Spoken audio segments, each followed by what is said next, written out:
va el número 2 y como le contaba a un compañero antes, pues lo más probable es que dentro de un par de meses ya esté sentado o en las cercanías de un asiento en el Europarlamento, ¿no? Porque hay un acuerdo con Compromís que la candidatura se comparte, el escaño se comparte en estos 5 años de candidatura. Entonces, pues el compañero está haciendo un esfuerzo bastante de valorar, porque está, como cualquier candidato que se precie más de Equo, pues está recorriendo lugares muy diversos en la península, en Ceuta, Melilla y Canarias. Y Baleares también. ¿Has ido a Baleares? ¿Ves? Entonces, el valor que le queríamos dar a esta visita era, pues sobre todo, somos una región ultraperiférica, estamos a mucha distancia de Europa y a poca de África, tenemos una característica geográfica también muy interesante en cuanto a los valores que en el cartel están señalados, ¿no? De soberanía energética, de soberanía alimentaria, de este modelo de desarrollo y de consumo que estamos importando recursos, materiales, productos de fuera. Estamos más cerca de África y tenemos más contacto con el pueblo saharaui, con la realidad de las migraciones, con el aspecto sociocultural también con América Latina. O sea, somos una región con unas características más sensibles que están conocidas en la Comunidad Europea como región ultraperiférica, y este valor también lo queremos proyectar a lo cercano. Hemos estado ahora en un huerto urbano autogestionado que también tenían un mercademo, que es una moneda social, se llama moneda social demo, es una moneda social también autogestionada por la gente. Esta es la Europa de las personas, la Europa de la ciudadanía, que es la que queremos construir con la candidatura Primavera Europea. Y son valores cercanos porque está la frase de siempre, ¿no? De piensa global y actúa local. Pues eso también es lo que queremos llevar a Europa. Entonces, este es el valor cercano que le queremos dar a esta visita. Mañana visitaremos una serie de enclaves para rodar material para luego en la campaña trabajarlo en forma de spots, y que van a hacer una serie de preguntas a Floren, que Floren contestará, y en ubicaciones, en sitios específicos que demuestran que el turismo de masa se puede transformar, que la militarización de la zona geoestratégicamente importante, pues tiene que cambiar también su modelo.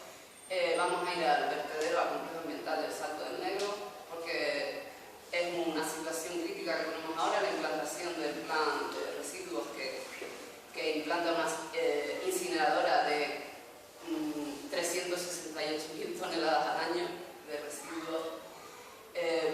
Es como una visita en varias zonas que representan cómo queremos cambiar este modelo. Entonces, pues sin más extenderme, voy a presentar a Laura, que es la compañera de otro partido de la coalición, que aquí está representado, que es el Partido por un Mundo Más Justo, y ella les puede explicar también. No, bueno, pues incidir un poco en lo que tú has comentado tan concretamente, ¿no?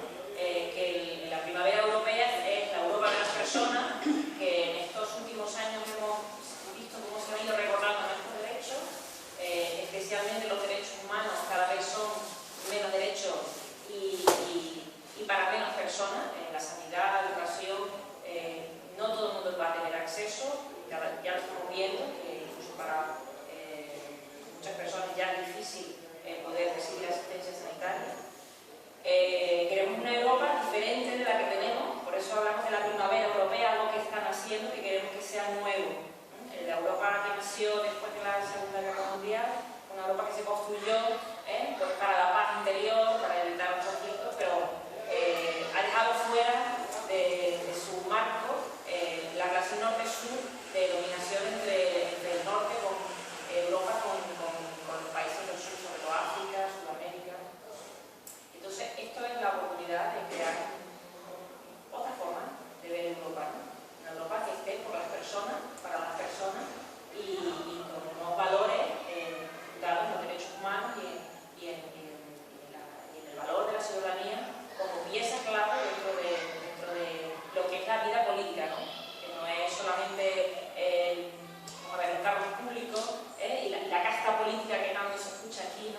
la denozada está, pues, lo que la política es todo lo que sale de nuestra persona hacia afuera y que es necesario que compartamos, que llegamos a interrelacionarnos de alguna forma, ¿no? Pues, cómo estructuramos esas relaciones es lo que es la política. Entonces hay que reconstruir también Europa desde esa perspectiva. Y nada más. Encantada de estar aquí y de compartir con ustedes. Pues si quieres, Loren, presentarte un poco para hacer la historia hasta llegar al ECO a lo que es ahora. Y el encuentro está diseñado como que hagas una pequeña presentación y que después sea un encuentro abierto, que haya preguntas, comentarios, opiniones y experiencias también que la gente pueda compartir. El libro no viene aquí a venderse. No lo voy a leer, no. Vamos a hacer una lectura comparada. Buenas tardes a todas, a todos. ¿Qué tal? Muy bien. Y bien, ha sido un buen día. Y los demás también, ¿no? Ha sido un buen día. Ya sé que para vosotros eso es un día malo, pero para mí es un día, vamos, ya es un día que hace calor. Me parece. Yo y luego, a precisar un poco las cosas. Había una lluvia esta mañana saliendo y eso parecía una cosa sonrisa, por lo menos. Entonces la trayectoria, no vamos a, me parece más interesante contar la trayectoria. Quizás lo más interesante es contar cómo hemos llegado a tener una lista como la que tenemos. Yo estoy aquí porque hemos hecho un proceso de primarias. Primarias quiere decir que hemos abierto el partido a la ciudadanía y cualquier persona podía votar y participar en las primarias que hemos hecho desde dentro. Ha durado el proceso unos 3 meses, más o menos, y hemos tenido este resultado que se elegido dentro de las primarias de ECO, y luego hemos ido conformando una lista más amplia con más partidos. Compromís, el País Valenciano, Socialistas de Extremadura, por ejemplo, Caballas en Ceuta, el Partido un poco más justo, también Socialistas por Tenerife, que se acaban de sumar a la coalición, y ahora somos unos 10 partidos y coalición de movimientos ciudadanos que nos juntamos en torno a unos ejes básicos que para nosotros son fundamentales, que son la democracia, la ecología y la solidaridad. Y esto decimos que apostamos por la ecología política, apostamos por la radicalidad democrática y apostamos por un espacio europeo que es clarísimo, que es el Grupo Verde Europeo. Eso podéis recordar también este nombre, porque es el 4º grupo político en el Parlamento Europeo. Es decir, que sí, todavía hay un compañero que dice que somos pequeños, no es verdad, no es verdad. ECO no es pequeño. La coalición no es pequeña, forma parte del 4º grupo político del Parlamento Europeo. Es decir, que votar a ECO, por ejemplo, apostar por ECO, es apostar fuerte, porque tiene capacidad de cambiar las cosas en el Parlamento Europeo. Pero para cambiar las cosas también tenemos que tener las cosas bastante claras, es decir, de qué estamos hablando, de qué Europa estamos hablando, qué Europa podemos y queremos construir. Porque si algo nos define al ECO, a la Unión Europea, al conjunto de la coalición, son 2 palabras. Por un lado somos europeístas y por otro lado somos insumisos. Europeístas porque pensamos que Europa es uno de los espacios clave para poder enfrentarse a desafíos que son globales, que sean ecológicos, sociales, económicos, democráticos. 2 entre muchos. El cambio climático. El cambio climático no conoce de fronteras, ninguna. Necesitamos un espacio global que pueda trabajar para resolverlo o para poder ir en contra y construir otra sociedad. Otra cosa, paraísos fiscales. Desde Canarias no se puede luchar contra paraísos fiscales. Desde España tampoco. Únicamente un ente con poder geopolítico y económico tiene capacidad de hacerlo. Y esto se llama Europa en nuestro caso. También somos insumisos. Insumisos porque la Europa que vemos ahora mismo no nos gusta. No nos puede gustar.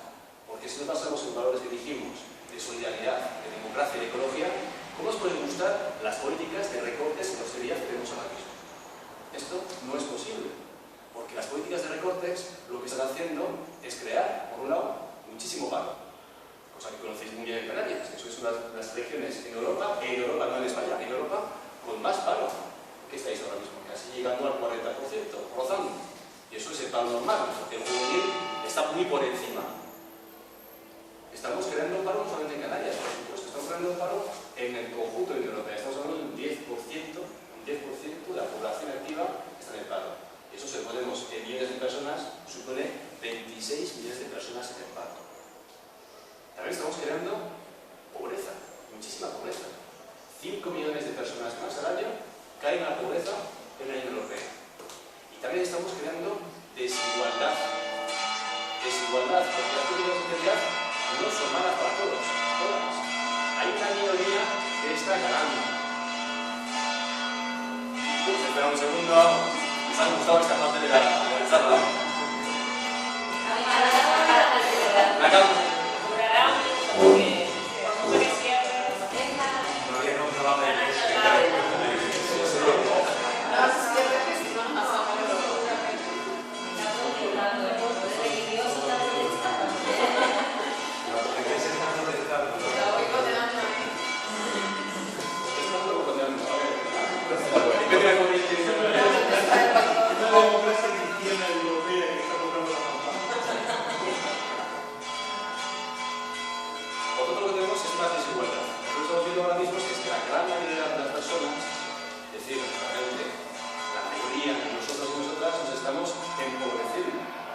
Y al mismo tiempo tenemos una minoría que sigue ganando cada vez más. Incluso podemos decir que entramos en un sistema que es bastante perverso, que se llama un capitalismo salvaje para las personas más pobres y un socialismo de Estado cada vez más fuerte para las personas más ricas.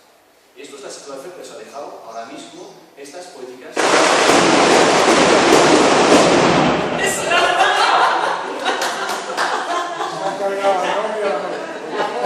¡Manos arriba! Los expulsos fuera, ¿no? O sea, esto fue una época... Están molestando, ¿eh? Están molestando. Tenía pinta de pelo en la boca. Son las normas. Ay, por favor. Ya, yo creo que ya... Ya se han casado, ya se saben la demanda.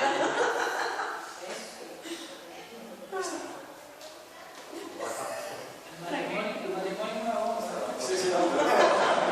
Por eso me caso yo, ¿no?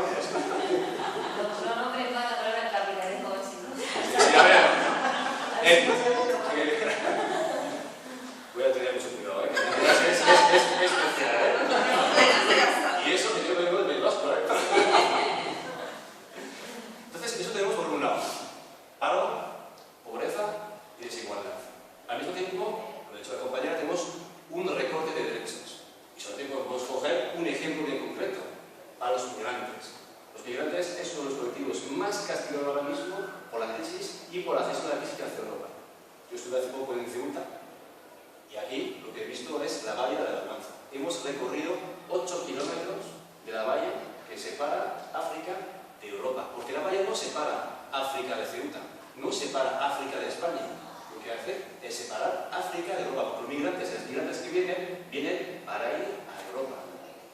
Y Ceuta es uno de los puntos de entrada, como lo es Melilla, como lo es Lampedusa, como lo es Sicilia, como lo es Chipre o como lo es Canarias, básicamente. También tenemos que saber que la mayoría de la gente, los migrantes, los ilegales, no entran por esos puntos. Por mucha más social que está montando el PP ahora mismo, la mayoría de la gente ilegal, entre comillas, porque ¿qué vamos a decir claramente? No existe una persona ilegal. Todas las personas son legales. Las personas, los migrantes, llegan a Barajas, principalmente. Entonces ya podéis quitar de la mente que está la mala social, no es tanto. Pero sí es un problema que tenemos que arreglar entre todos. Por el bien de los países de salida, por el bien de los países de llegada y por las propias personas que están migrando. ¿Por qué razones tendrán también en migrar? Además es un tema interesante que hay que recordar, que ahora mismo el tema o la razón principal de inmigraciones norte-sur, como hemos dicho, sur-norte, es el cambio climático. Más de 30 millones de personas al año migran por razones climáticas. Pero ojo, la pregunta que vamos a hacernos: ¿quién está creando el cambio climático? ¿La gente que migra desde el sur? Yo creo que no. De hecho, esto está probado. Los que creamos y hemos creado de forma histórica el cambio climático somos las sociedades del norte. Y los primeros que pagan los impactos del cambio climático son la gente del sur, que hoy impedimos entrar en nuestros países. Por tanto, aquí tenemos que reflexionar sobre el modelo de desarrollo que tenemos, el modelo de producción y además también sobre la forma que tenemos de tratar a las personas. Las queremos tratar con los valores de la Unión Europea, que recuerdo son solidaridad, responsabilidad y fraternidad, o lo queremos hacer de forma dramática como lo hacemos ahora mismo. Por tanto, nosotros ya proponemos, eso ya lo adelanto, que se considere esta frontera como una frontera de Europa, que tiene que ser tratada de forma humana y anteponiendo lo que es la dignidad humana a la seguridad de los estados que no están. Y luego tenemos una tercera cosa que está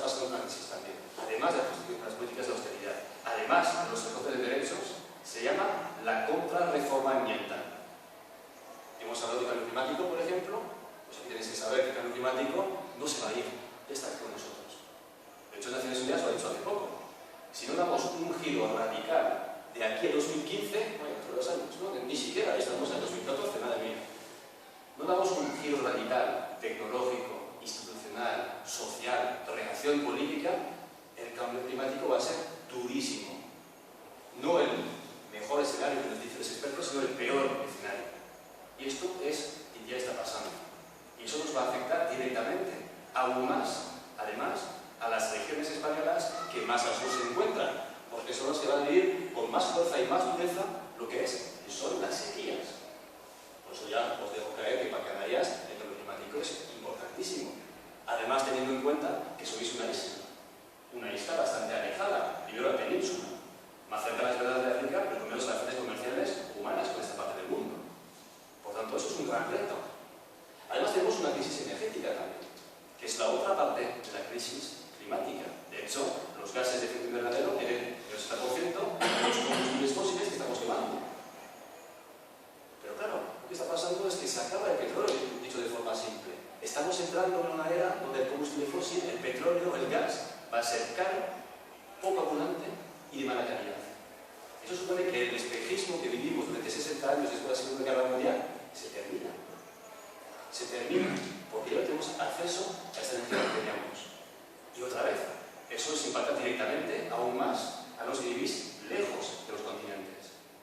Porque basar una economía, los transportes, absolutamente todo, en los transportes aéreos, por ejemplo, no tiene futuro. Y eso hay que pensarlo y darle 2 vueltas o más. Pero ¿qué pasa en este tiempo? Que los que nos gobiernan no tienen en cuenta ni el clima ni la crisis energética. No tienen en cuenta, para nada. Es más, hacen contrarreformas ambientales que se cargan las renovables. Eso es el campeón de Europa, en este caso, en España, de Europa. Porque otros países sí que lo hacen bien. Se cargan las renovables. Vuelve a poner madera de costas a favor del ladrillo. Y, por ejemplo, aquí que tenemos más prospecciones petrolíferas. Y eso no va a salvar tampoco Canarias. Esto es pan para hoy y hambre para mañana. Y esto es la contrarreforma ambiental, que estamos viviendo con más dureza, porque además la gestión de la crisis que quita presupuestos para las cosas más importantes también afecta a la ambiental. Y detrás de esas 3 crisis que hemos comentado, tenemos una tercera, una cuarta crisis transversal, que es la crisis democrática. ¿Qué ha pasado de forma simple? Pues que la construcción europea, la construcción democrática, siempre ha ido al remolque de la construcción económica. Siempre, desde el principio.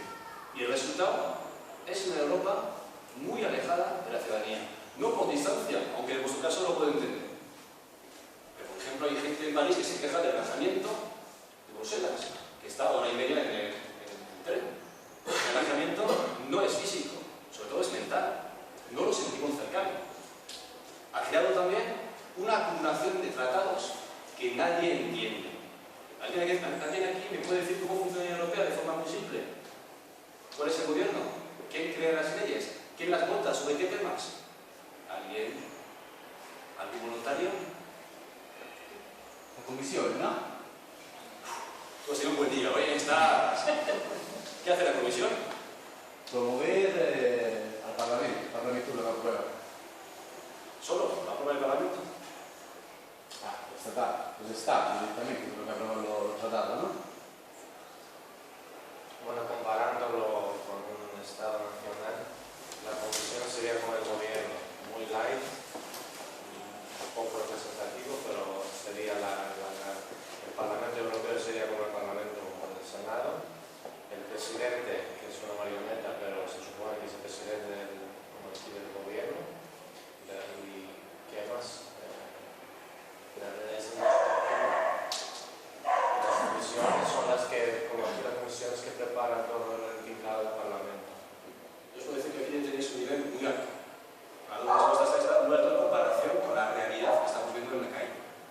Hemos visto las mesas en la calle para convencer de votar a Europa. Mucha gente va a decir, pero Europa, ¿quién es? ¿Qué es esto? Es verdad, tenemos una Comisión Europea, que es el tipo de gobierno, aunque la haya constituido. Es un gobierno que propone las leyes, porque el Parlamento Europeo no tiene capacidad legislativa. El Parlamento no puede proponer leyes. Y luego las leyes llegan de la Comisión, van en forma de codecisión, es decir, que se tiene que decidir y hablar entre el Parlamento Europeo y el Consejo Europeo, que lo conforman a su vez los jefes de Estados o ministros de cada Estado. Y eso es la parte simple. Y eso nadie lo sabe. Y esto nos da un problema democrático muy importante, porque cuando no hay transparencia, no hay simplicidad en el funcionamiento de las instituciones, no puede haber democracia. Y además el otro efecto es que da el poder a las personas que sí lo entienden. Digamos, los tecnócratas, que además no quieren dejar tampoco su poder, porque le da más poder tenerlo y no compartirlo. Eso tenemos que cambiar, porque Europa no puede funcionar sin una buena democracia. Entonces, viendo esto, podéis entender por qué nos llamamos a nosotros mismos insumisos e insumisas, porque esto no tiene futuro como tal. Tenemos que dar la vuelta. Y al mismo tiempo, como os decía, somos europeístas a luchar contra temas que son globales. Y además también tenemos que tener en cuenta que ahora mismo el 80% de las leyes que aprobamos o tenemos en España vienen de forma directa o indirecta de la Unión Europea. Es decir, Europa impacta en vuestra día a día. Todos los días os impactan. ¿Lo sabéis quizá? ¿O no lo sabéis? En vuestra salud, en la protección de los consumidores, en vuestro medio ambiente, por ejemplo. Europa tiene que ver. De hecho, para nosotros, quizá las elecciones más importantes ahora mismo, para resolver la crisis, ahora mismo son las europeas. Son las europeas. Pero para dar la vuelta, entonces, tenemos también que tener una idea de qué Europa queremos. Porque no vas a decir, esto no lo queremos. No vas a decir el no. También necesitamos un sí. ¿Qué queremos? ¿Qué tipo de Europa estamos buscando? Y aquí las propuestas van, de nuevo, en torno a tres ejes importantes. Primero, más democracia. Segundo, más solidaridad ecológica. Yo lo pongo junto y vais a ver por qué lo hago junto. Ecología solidaria. Y tercero, más derechos. Lo primero es la democracia. Dijimos que tenemos un gran déficit democrático, tenemos que dar un salto cualitativo que permita que la Europa nuestra sea democrática. Y para esto tenemos por lo menos tres grandes propuestas importantes. La primera es tener un proceso constituyente europeo. Es decir, ¿quién tiene que decidir qué tipo de Europa queremos? ¿Hacia dónde queremos que vaya? Ya no son los expertos, ya no son los tecnócratas. Tenemos que ser nosotras y nosotros mismos, es decir, la ciudadanía, que elija una asamblea constituyente y que esta asamblea constituyente redacte una constitución europea. Para hacer de forma simple, lo que hizo Islandia, con sus altos y bajos, pero que hizo Islandia. Pues hace lo mismo, pero a nivel europeo. Segundo, dar más poder al Parlamento Europeo, porque el Parlamento Europeo es la institución comunitaria más democrática de toda Europa, la única elegida directamente por la ciudadanía. Por tanto, lo primero que tenemos que pedir es que tenga capacidad de proponer leyes, como cualquier tipo de parlamento normal. Y tercero es reforzar también el poder de la ciudadanía directa.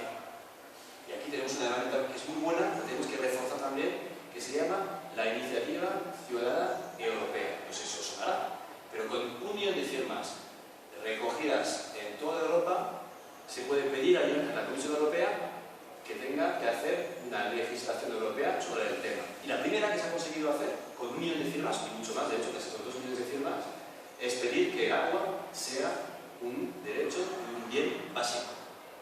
Y eso para nosotros es la vía que tenemos que seguir. Dar poder a la ciudadanía y recuperar Europa para que todos y todas pensamos en clave europea. No solamente en clave local, no solamente en clave nacional, sino también en clave europea. El segundo eje, que es la ecología solidaria, la solidaridad ecológica, como queréis llamarla, es pensar que el modelo de producción, el modelo de consumo que tenemos es insostenible, es injusto.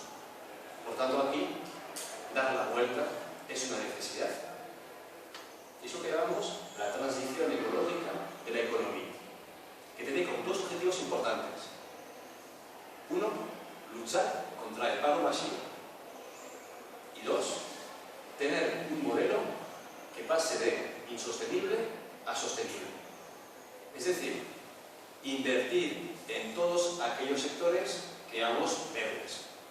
Rehabilitación de edificios, hacerlo más eficientes, por ejemplo, energía renovable, agricultura ecológica, gestión de residuos sostenible, que es sostenible, vamos a mover sobre el incinerador, y movilidad sostenible, por ejemplo. Sectores que crean muchísimo empleo. Porque aquí nos tenemos que quitar algo de la mente, es pensar que la ecología destruye empleo. Es exactamente al revés. Ahora mismo quien crea empleo es la ecología, lo cual es totalmente lógico. Es una lógica aplastante, porque si tenemos acceso a menos combustibles fósiles, a menos energía barata, para poder sustituir esa energía barata, vais a necesitar una cosa básica, que se llama mano de obra.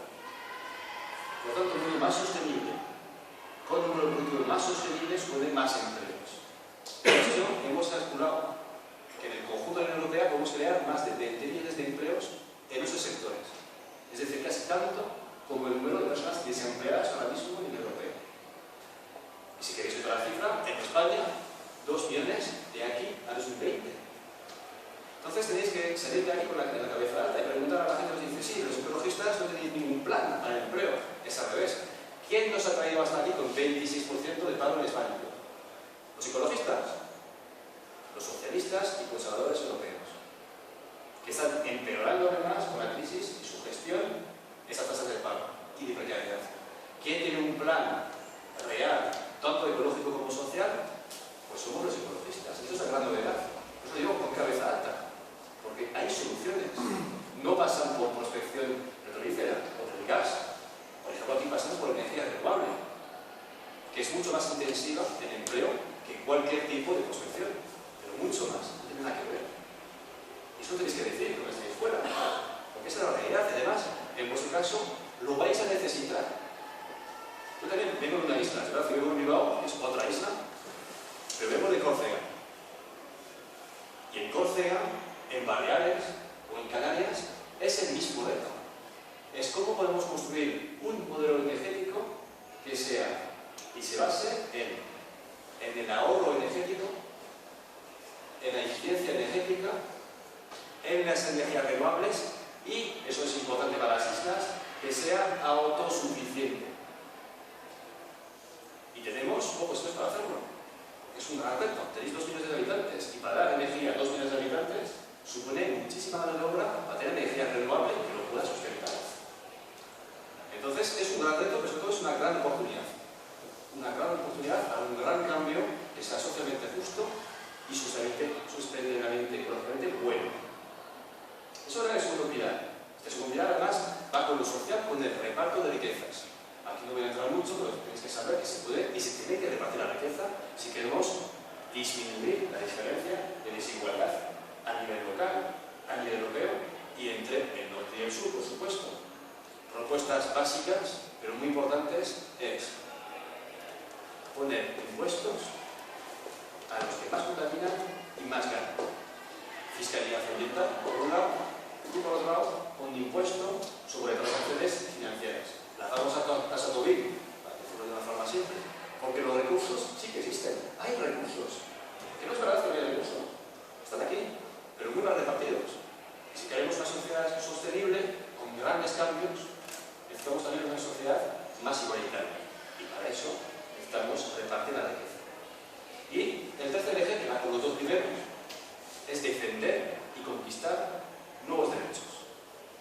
Por supuesto, derechos de las personas migrantes. Se ha comentado al principio, pero aquí lo tenemos clarísimo en los verdes europeos, considerar la frontera sur como una frontera europea, tener una política migratoria común, pero basada en valores, no en pelotas, en bolas de goma. Las de Ceuta, por ejemplo, la Guardia Civil se fue disparando a los migrantes que pasaban de Marruecos a España. Eso fue la realidad. Aquí estamos viendo, por ejemplo, que haya más trámites legales para todas las personas. Bueno, ustedes que saber que sí que ya existen trámites legales para poder migrar de sur al norte, pero solamente para las personas más cualificadas. El resto, además los que son las que trabajan de forma ilegal luego por ejemplo el turismo, muchísimas, sin papeles, sin derechos, sin condiciones laborales buenas, dignas, ellas también necesitan trámites legales para poder migrar de forma normal. Porque las migraciones no las vamos a parar, son fenómenos humanos normales. Aún más, las desigualdades son tan importantes entre las diferentes partes del mundo. También tenemos que ganar y recuperar derechos, por ejemplo, de la mujer. Aquí hay ataques muy duros en España. Por ejemplo, contra los derechos sexuales y reproductivos de la mujer. Tenéis que saber que los grupos verdes europeos hemos estado muy fuertes en el Parlamento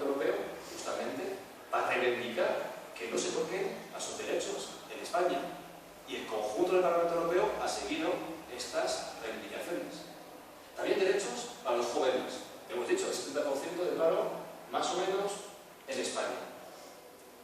Casi el 20% en la europea.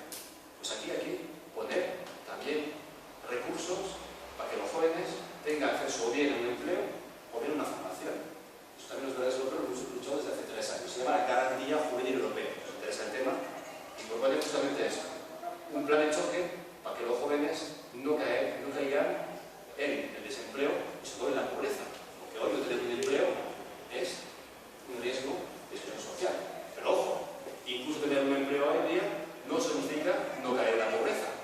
Eso se llaman los trabajadores pobres, los trabajadores precarios.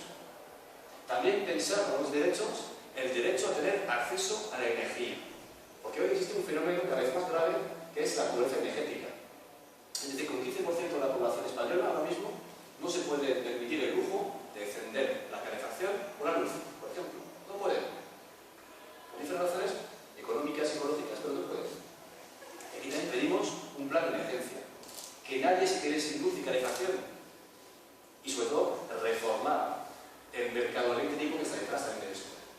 Reformarlo para que sea mucho más plural, primero, con precios más abordables y además basado en lo que decíamos antes, en un sistema energético lo reorganizado y también donde recuperamos, lo que decía Pilar, la soberanía energética. Y aquí, por ejemplo, yo creo que también existe en Gran Canaria, ¿no? La plataforma por un modelo energético. Sobre energía también. Es decir, que seamos las personas directamente que vayamos produciendo energía verde y que la vendamos directamente, pasando desde el mercado, porque así está montado el mercado. Eso es sobre energía, es una cooperativa que produce energía renovable y que la vende. Si todavía no sois socios de esa energía o de otra cooperativa que hay unas 5 o 6 en el Estado, os puedes hacer socio, porque es una forma de cambiar el mundo y verla nueva en el mundo. Ahora mismo gran parte lo destruye esa parte del mundo. Sobre energía es un cambio positivo desde lo personal y lo colectivo de trabajo. Eso es el tipo de nuevo modelo energético que estamos defendiendo. Y también defender derechos a la renta básica. Es decir, que ninguna persona en este mundo ahora mismo tiene que vivir en la pobreza, porque recursos hay suficientes. Por eso defendemos una renta básica para que todas las personas puedan vivir con dignidad. Y también defendemos derechos nuevos que no existen para nada ahora mismo. Derechos digitales, muy importantes. Porque la nueva frontera democrática se está jugando ahora mismo en la red. Entre los que quieren contra la red o controlarla, por ejemplo, y los que pensamos que aquí también tenemos derechos que tenemos que defender. Eso se llama los derechos digitales. Y tenemos derechos, tanto para la naturaleza como para los animales, que son seres vivos, que tenemos que defender y proteger. También el carácter que tenemos. Somos parte de la biosfera, no somos otra cosa. Y todos los seres vivos tienen derechos. Entonces, con esto ya hemos hecho un repaso rápido de lo que es un repaso rápido de la Europa que no queremos. Una Europa basada en las políticas políticas de seguridad, en el recorte de derechos, en la contrarreforma ambiental y un déficit democrático muy importante. Luego hemos visto la Europa que sí queremos, basada en los valores de primavera europea: democracia, ecología, solidaridad. Yo creo que con esto tenemos un plan que es bastante potente para poder cambiar Europa. Por supuesto, no va a ser un camino de rosas. Va a ser una correlación de fuerzas a nivel europeo, a nivel nacional, a nivel local. Pero también a nivel europeo tenemos que jugar fuerte. Y como os decía al principio, tenemos una herramienta muy potente. Porque tenemos un grupo político muy cohesionado, con ideas muy bien articuladas, y yo os animo a conocer mucho mejor lo que hacemos los verdes europeos a nivel europeo. Y por aquí podemos construir Europa. La podemos reinventar con más democracia, con más ecología y con más ecología.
activas en el funcionamiento diario, y quería agradecer también a Tomás su participación y darte voz y adelante.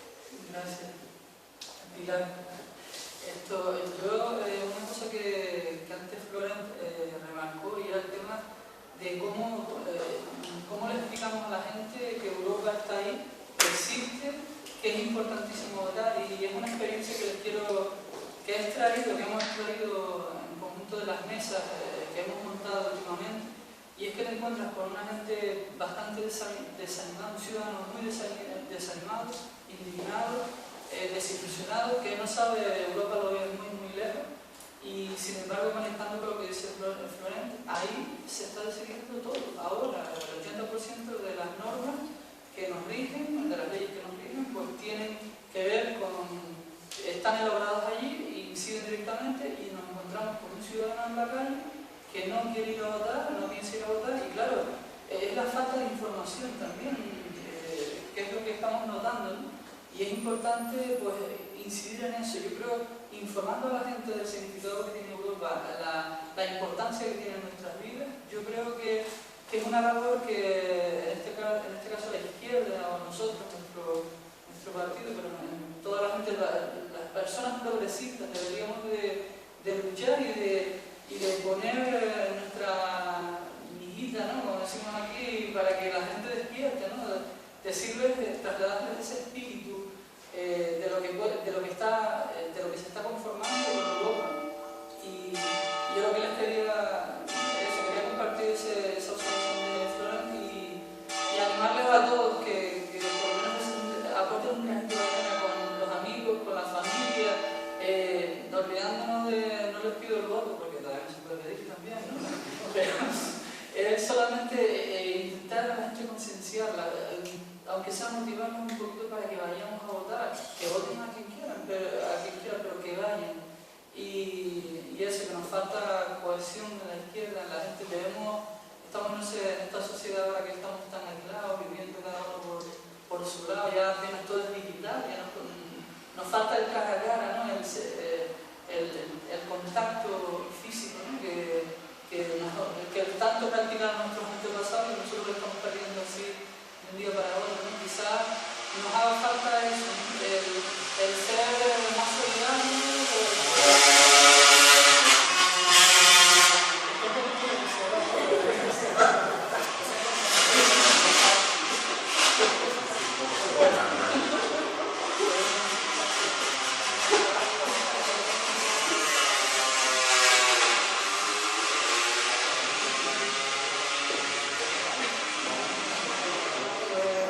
Pues eso, y que en mi caso particular,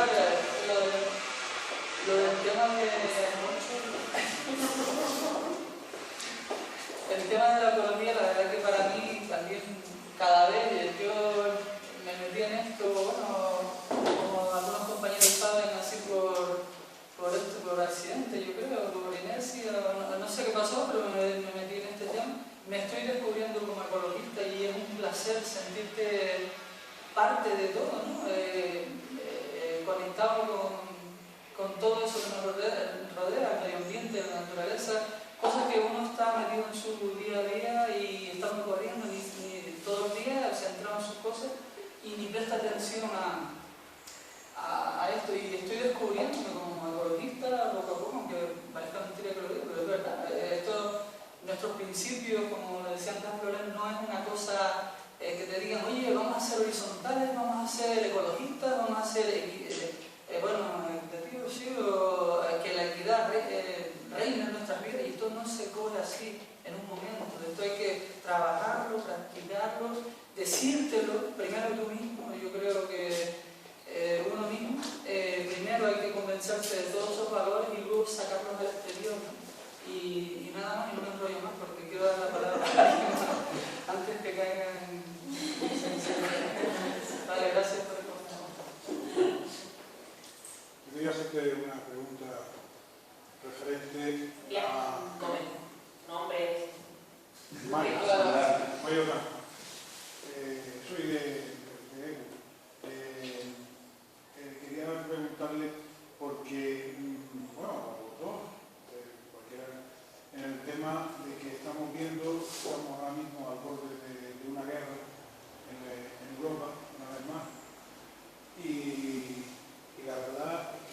nunca pensé que Europa apoyara un golpe de Estado en un país donde había una democracia, donde nunca fue denunciada esa democracia y demás. Y me ha sorprendido mucho donde las autoridades europeas han ido a ver a los libertadores, a la plaza, no sé cuánto, y darles ánimo a esos libertadores que resulta que eran, vamos, auténticos terroristas para mí. Y ahora han formado un follón en ese país, han derrotado al gobierno y están al borde de una guerra civil como mínimo, si no se implica mucho más. Y la verdad es que me sorprende que, más allá de los presidentes de los gobiernos de Estados Unidos, de la Merkel y las autoridades, no hay opiniones de los partidos, sobre todo, yo he buscado opiniones de los verdes y no hay sobre este tema. Y me preocupa enormemente. ¿Qué pasa? No sé cuál es la estrategia de Europa en el tema de Ucrania. ¿Por qué todo esto? Ya me sorprendió con el tema de Egipto, que hemos apagado la primavera árabe y así está apagado.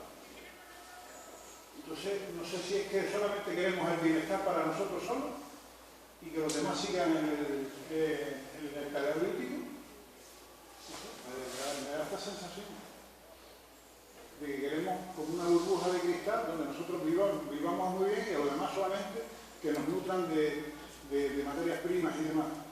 Porque cada vez que intentan salir hacia arriba, pues ya lo he visto en Egipto, lo hemos visto en Túnez, parece que ha cogido un camino un poco mejor.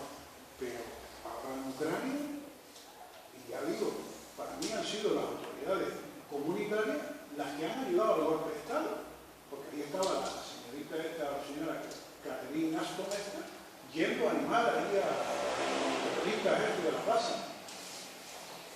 Y ahora resulta que los mismos que hacían esto, lo están haciendo los prorrusos. Estos sí son terroristas, otros eran libertadores. Es una perversión del lenguaje. Cuando en España hay un follón en una manifestación, ya son terroristas. Y allí son libertadores. A mí que me lo expliquen. No sé si el Partido Verde tiene alguna opinión sobre todo esto. No sé si Florent puede responder eso. ¿Eh? Yo no sé si Florent puede responder esa pregunta. En parte sí. Ya, Solo en parte. yo también tengo otra pregunta. Porque sí que los verdes europeos en una condición que no se corresponde al 100% de lo que dices tú. Porque el análisis que hacen los verdes europeos es mucho más complejo.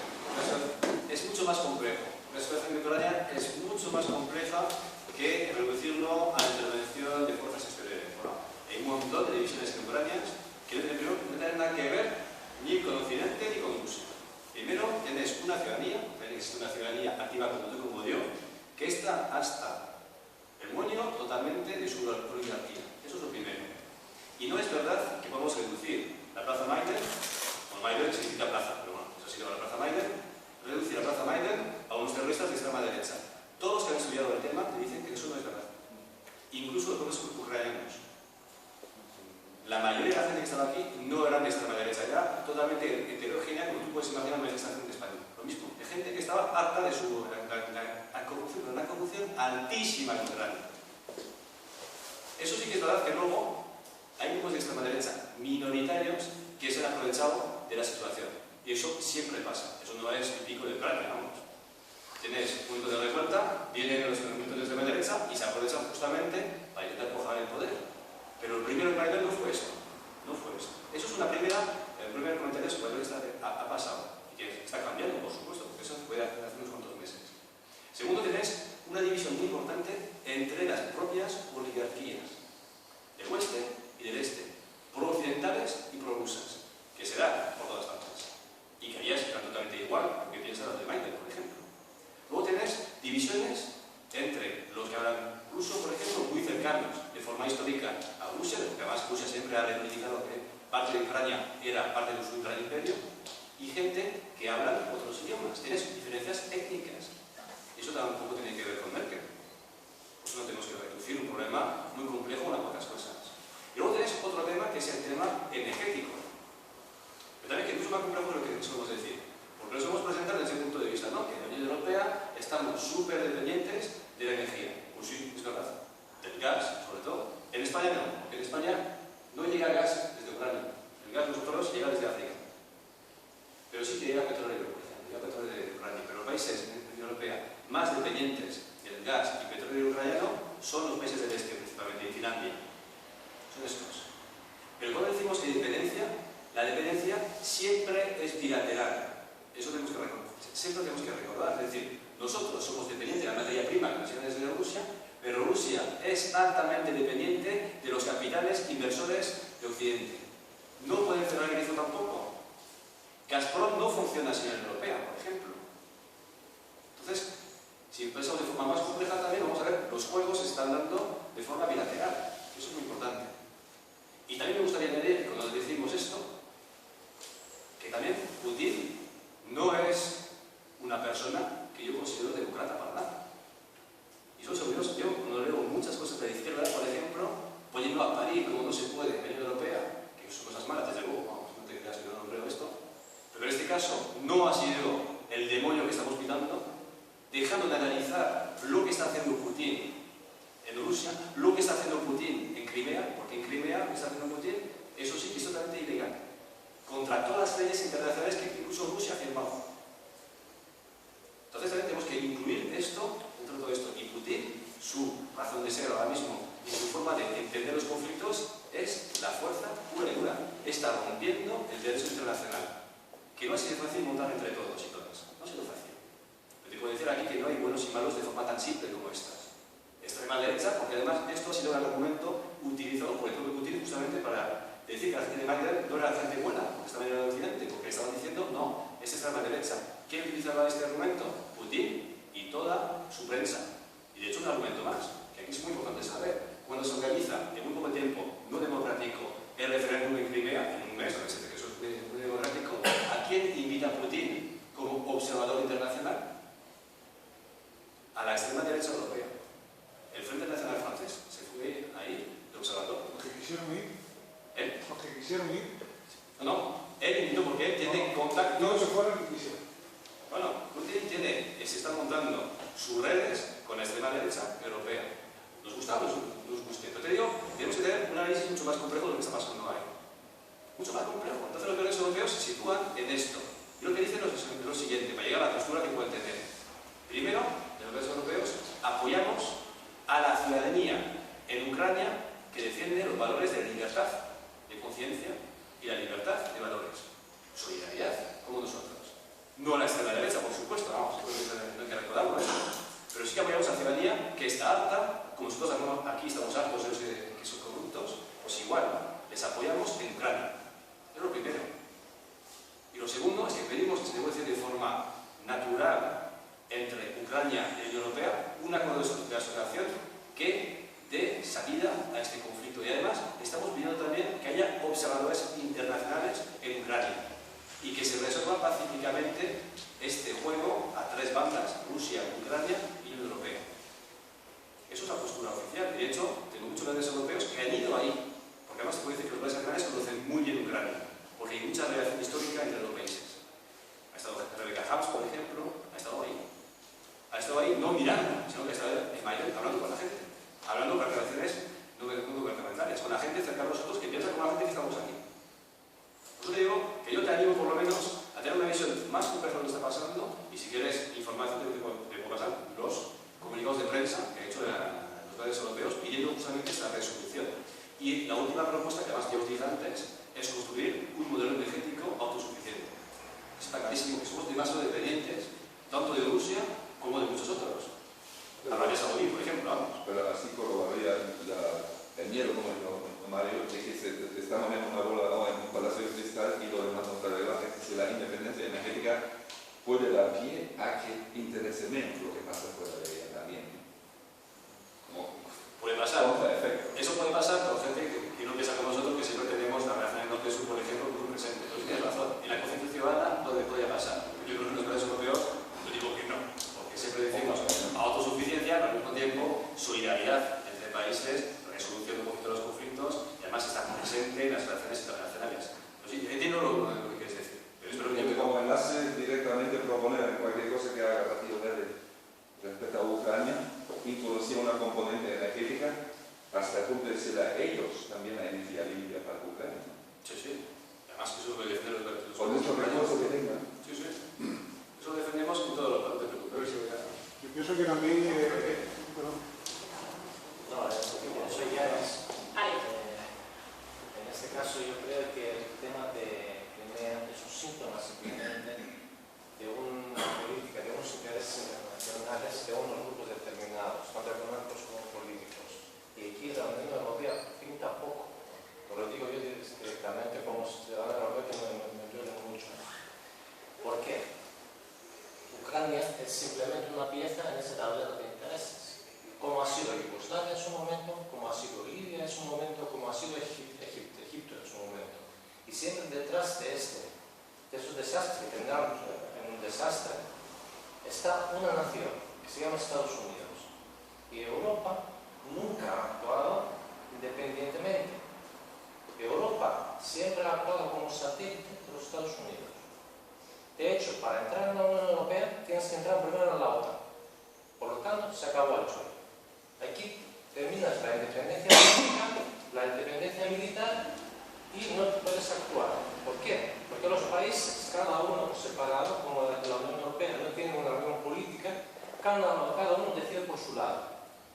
Decide Polonia colocar los escudos antimisiles en Polonia, pero esos escudos son americanos y la reacción es contraeuropea. Me afecta a mí, yo soy ciudadano griego, pero afecta a toda Europa. Se lo digo sinceramente. Soy yo Putin, que no tengo ningún aprecio al personaje, coloco las bombas directamente al Parlamento Europeo, diciendo, mira colega, tú colocas aquí, me amenazas, y yo te amenazo también. Pero no Polonia, que es otra pieza. La pieza fundamental en este caso sería la Unión Europea. Y aquí tengo que decir, no sé si ustedes creen que los representantes que tenían los partidos verdes hasta ahora, Daniel Competito y compañía, eran dignos representantes de un partido verde. Y yo en su momento aquí hice muchos amigos lo considero una chicholina, o como la chicholina de los radicales italianos en su momento. Y sigo el personaje desde el 79, he vivido muchos años en Alemania, y no me ha convencido. Un verde no es un personaje, un partido, la representación de un partido verde no es un personaje, es un partido. O sea, es la sigla la que vende. Ni Daniel Competito, ni Joschka Fischer, que vemos dónde está ahora y qué ha hecho a lo largo de su vida. Por lo tanto, creo que aquí los partidos verdes europeos, no puedo hablar de esto porque es un partido nuevo y está dentro de los partidos verdes por la similitud, por